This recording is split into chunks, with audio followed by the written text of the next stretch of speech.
Esatto.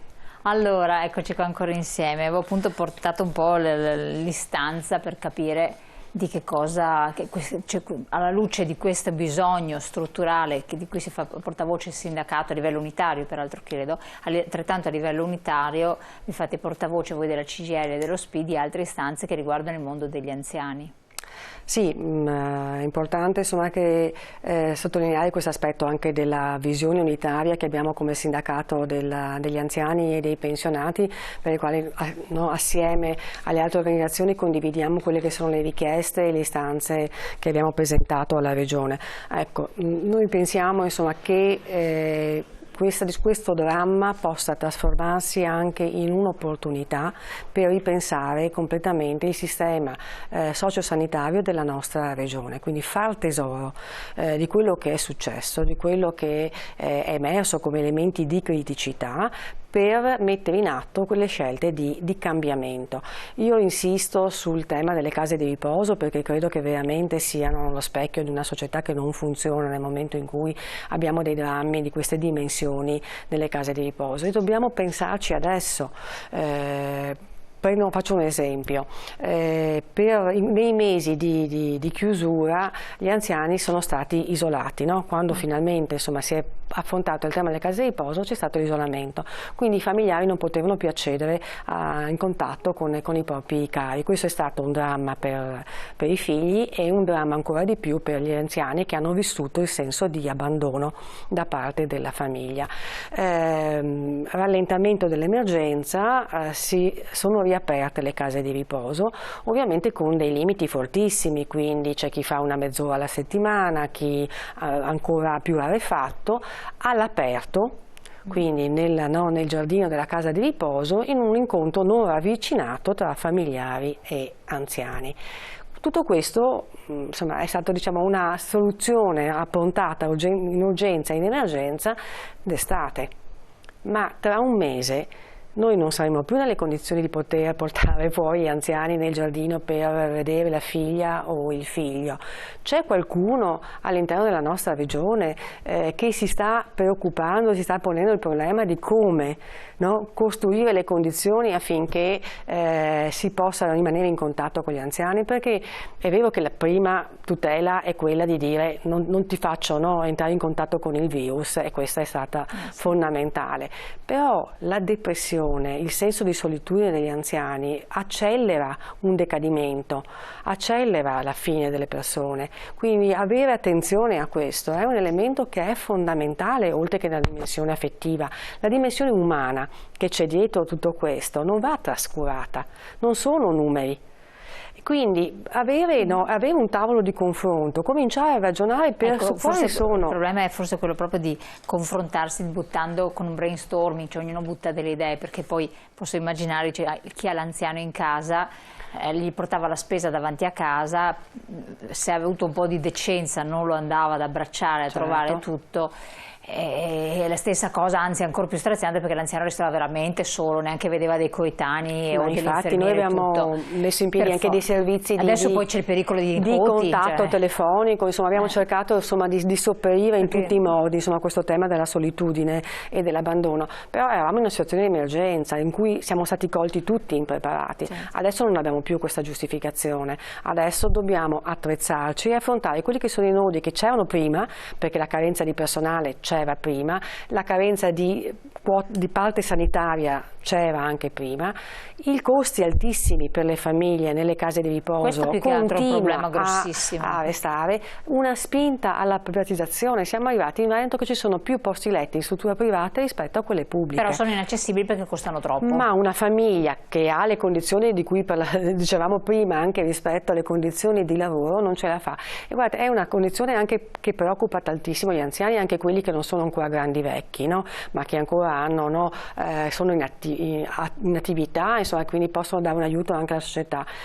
con le pensioni oggigiorno si aiutano i figli che hanno perso il lavoro, si aiutano i nipoti che non lo trovano o hanno quella situazione di estrema precarietà. I nostri anziani hanno paura per il domani perché non sanno un domani, quando loro diventeranno veramente vecchi o non autosufficienti, chi potrà aiutarli, perché il nostro sistema scarica tutto sulle famiglie, come se il diventare vecchi e la cura fosse un problema del singolo, non un problema dello Stato, della collettività, un problema della Regione. Noi su questo abbiamo incalzato la Regione, siamo arrabbiati con questa Regione, speriamo che poi con la nuova, con la nuova realtà che si andrà a insediare dopo il voto ci siano delle condizioni diverse, perché non si confrontano e non ascoltano quelli che sono quella che è la voce delle persone anziane nella nostra Regione. E se i bisogni sono cambiati non si possono continuare ad avere delle risposte che sono datate a 10 anni fa. Quindi bisogna che ci sia un sussulto, proprio un cambio di qualità rispetto alla risposta che una società deve dare. E la nostra regione, se vuole essere una regione all'avanguardia anche dal punto di vista sanitario, continua a dire di essere eccellenza, ma non lo è per quanto riguarda gli anziani, non solo, ma in particolar modo per quanto riguarda gli anziani, deve costruire delle risposte diverse e deve investire risorse. Il governo ha messo a disposizione delle risorse, anche in Veneto arrivano parecchi soldi per la sanità, per il rafforzamento della sanità nel territorio, e noi pensiamo che questa cosa vada colta e la Regione deve confrontarsi con l'organizzazione di rappresentanza per decidere come investire, per dare delle risposte concrete. Noi vorremmo che ci fosse più coerenza da parte del decisore pubblico regionale. Le dichiarazioni sono una cosa, anche le leggi che vengono fatte prevedono delle cose che potrebbero anche essere condivise, in realtà poi concretamente quando andiamo a vedere cosa hanno realizzato vediamo che è stato realizzato molto poco a partire dalla sanità nel territorio. Infatti voglio chiedere adesso infatti l'ultima cosa solo mi permetto di dire è che Zaia aveva promesso l'abolizione del super ticket, ancora la scorsa estate eravamo sotto l'ombrellone, a gennaio doveva sparire il super ticket, di tutto questo non abbiamo visto niente, l'ha fatto il governo con il ministro Speranza, dal 1° settembre non c'è più il super ticket, che è una tassa iniqua di cui avevamo chiesto la cancellazione perché rendeva più conveniente andare al privato rispetto al pubblico e quindi si stava con i nostri soldi finanziando il privato e invece appunto, ripeto, come ci ha dimostrato l'emergenza Covid, noi abbiamo bisogno di sanità pubblica, è quella che salva veramente la vita ed è quella che garantisce a tutti i cittadini di avere accesso alle cure. Va sicuramente migliorata, ma va fatto un investimento che genera lavoro e lavoro di qualità, quindi anche benessere e sviluppo.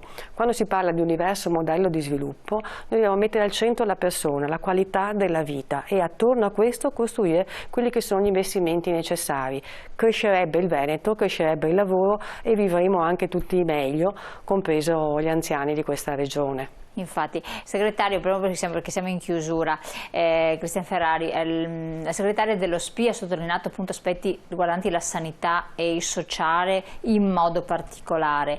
I vostri punti che cosa riguardano? Le vostre istanze, qual è il settore? Cioè, avete dialogato con la Regione in passato per quel che riguarda i temi del lavoro? Ci sono stati dei passi importanti? C'è qualche istanza che non è stata ascoltata per quel che riguarda le competenze naturalmente? Noi abbiamo avuto un dialogo che ha riguardato soprattutto, mi passi questa espressione, i momenti di emergenza. Quando si tratta di salvare il lavoro e il sistema produttivo si chiamano tutti, penso ai mesi intensissimi che abbiamo vissuto nella primavera scorsa per gestire una mole mai vista di cassa integrazione, penso alla battaglia che abbiamo fatto per garantire la salute e sicurezza con tanti accordi, protocolli, uno anche lo abbiamo conquistato proprio con la Regione.